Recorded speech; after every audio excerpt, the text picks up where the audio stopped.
You mentioned Reitz a minute ago. That's who you open up with Saturday. They're the defending state champion 4A in Indiana, 15-0 last year. What do you know about them? Did you get a chance to see any of their game against Henderson? We went and watched it, and what I know about them is they're good, and they're very good, and they're diversified in their offense. They do several different formations and run, they're good at what they run. Henderson played well enough to win other than 2 turnovers, and if they don't turn the ball over, they probably win the game. I was impressed with Henderson's grit, but Reitz, 34 points, and, Henderson's a nice team, or 30 points, I'm sorry. And Henderson, I was surprised that they scored that many against Henderson, and they made it look easy. When they had to score, they just marched right down the field. They've got a quarterback that's a Division I quarterback, already committed to Northern Illinois, and McIntosh, and he's he's been real good. So they've lost 2 games while he's been at quarterback, won a state championship, and he's battle tested. And the other night against Henderson, he stepped up, made the plays when he had to, and once on 4th and about 3 from the 3-yard line, he just took it in himself and ran over 3 people, and then he throws a nice deep ball, and he's definitely a threat. It should be a great game if you want to see good matchups and everything, and compare players, even though they don't play. He plays safety, and Cal's going to play some corner this week, and so from a standpoint of being on the field at the same time, it could be an interesting matchup. Yes. We'll be right back to talk about Saturday's Border Bowl games right after this word from our sponsor. 40% off selected items throughout the store at Crandall's Home Furnishings. Huge savings on bar stools, nightstands, dressers, beds, chairs, sofas, entertainment centers, and more. Mattresses below manufacturer's authorized advertised price. And Carpets Unlimited gets selected Mohawk carpet 88 cents a square foot. 18-inch ceramic tile 89 cents a square foot. Register to win $5,000 in furniture to be given away in Jago's It's on the House promotion from Crandall's Home Furnishings and Carpets Unlimited in Owensboro. Well, we heard Joe talking about the Reitz-Owensboro matchup right there. This is truly a matchup of heavyweights. Reitz is number 1 in 4A, Owensboro number 4 in 5A in Kentucky. What do you see? Just a head knocker, so to speak? I see a head knocker. I think that Owensboro can win this game if they're efficient on both sides of the ball, Scott. I think that has to happen. Silly mistakes, self-inflicted wounds will not do in this game for the Red Devils to win. They need to be efficient, and they need to take care of the football, and their defense needs to step up like it has for the last 2 or 3 seasons running. They've had an excellent defense, and I have a lot of confidence that they'll play well again. Reitz beat Henderson 34-20 last week. Owensboro, another case where this is truly their home opener. Then we have Memorial and Apollo wrapping up the Border Bowl. Memorial coming off a loss, but it's what they call a good loss. It was to Jasper 14-7. Both teams highly ranked at Indiana. Apollo coming off a nice win over Muhlenberg County. Again, are we looking at a pretty even matchup, you think? Well, I think we're looking at a very competitive game. I think that Memorial's loss really means nothing because Jasper is truly a heavyweight. And for Memorial's defense to hold Jasper to 14 points tells me more than the fact that they lost the game. I do think Memorial struggled a little bit. They've got a sophomore quarterback, and they struggled offensively, but that may have been the week to work the kinks out. And now, they may fare much better in this game. I think it'll be a competitive game. I was pretty impressed with Apollo last week. One way or another, this is going to be a real learning experience for Apollo, and I think this is where we really find out what Apollo is to some degree. And I think it's a good game to play, win or lose. I think that they will discover some things they need to work on. With a win, with a loss, I think they'll discover a lot about their football team. Getting back to Friday night's games outside of the Border Bowl, I think the one that we're interested in the most maybe is Ohio County coming into Hawesville to face Hancock County.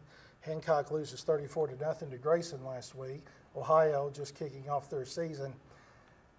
If there's such a thing as a must-win in opening week, we're real close to it, I think, for Ohio County.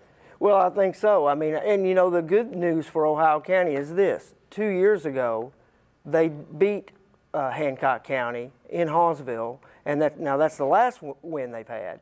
But last year, in the opening game at Hartford, Hancock County only beat the Eagles by 5 points. So this is really actually a good matchup as matchups go for Ohio County.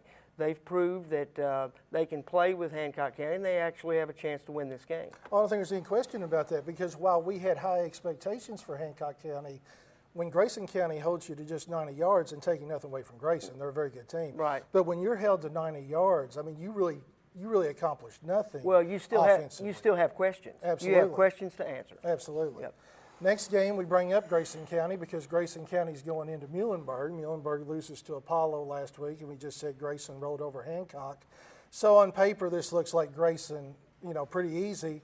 Is that the way you see it? I don't think it will be very easy. I think that Grayson should be favored in this game, but I think it's going to be a tight game. Last year, it was a 33-18 game. Muhlenberg County was in its first year of football last year, and Grayson went on to go 9-1 in the regular season.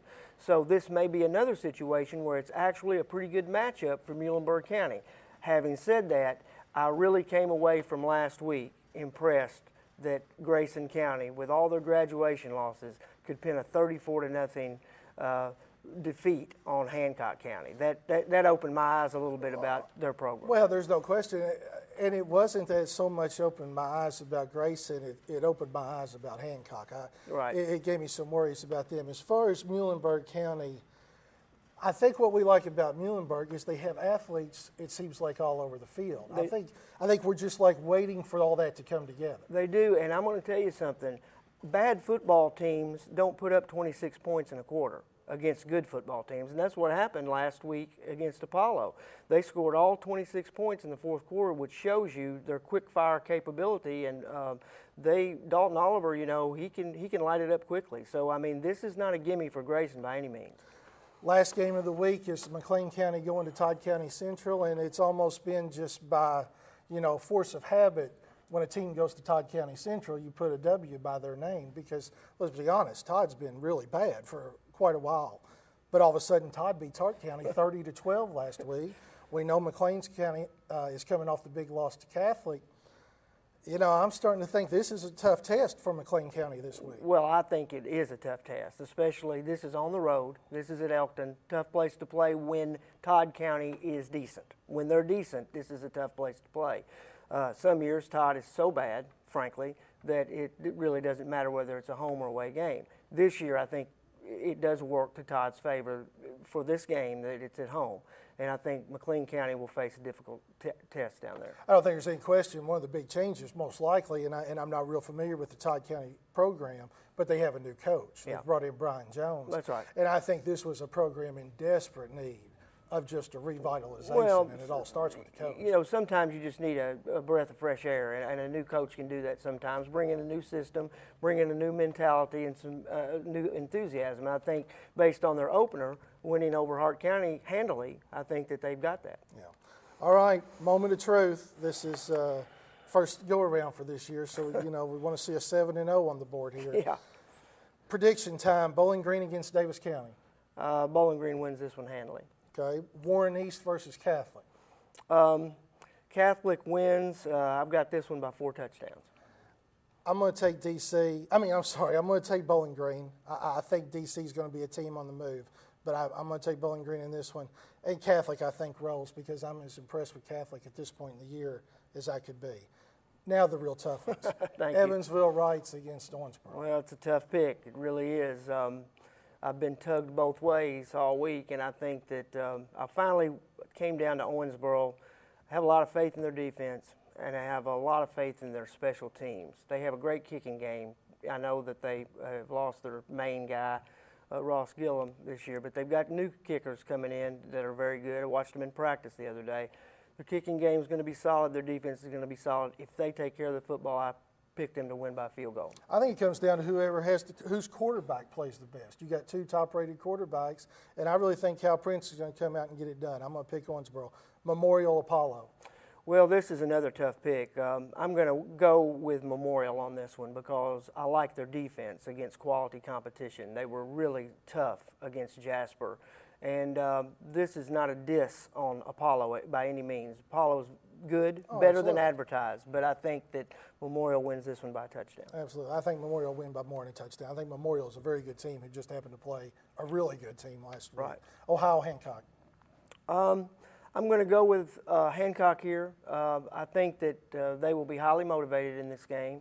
They want to prove they're much better than what they showed last week at Grayson. And I think, again, it's a good matchup for Ohio as far as matchups go, but I'm going to pick Hancock partly because they have so much to prove. I'm picking Hancock. I want to see Ohio throw the ball. If they do nothing else, because they couldn't do it at all last year, I Right. want to see them throw the ball Friday night. Grayson, Muhlenberg. I'm going to go with Grayson in a tight game here. I think that this is a one-touchdown game. I could be off, but I really believe that Muhlenberg caught some momentum in the second half against Apollo, and I think that's going to carry over. Don't think it'll be quite enough to get what would be an upset, a major upset. But I think that Grayson will win this game by a touchdown. I think it'd be Grayson bigger than that. And then Okay. finally, McLean, Todd. Well, I'm going to go with Todd in this one, partly because of their performance last week and partly because it's a home game for Todd. I think the Rebels will win at home in a close one. I got Todd probably 2 touchdowns in that one. Well, that's it for this week. Be sure to check out Friday's Messenger-Inquirer for previews of the Border Bowl matchups. Jim has a nice feature on OHS quarterback Cal Prince. And we have matchup breakdowns of every game Friday night and Saturday night. So I guess that's it for this week. We'll see what happens out on the field this weekend. Should be fun. And we'll be back here at 2 o'clock Monday. Goodbye.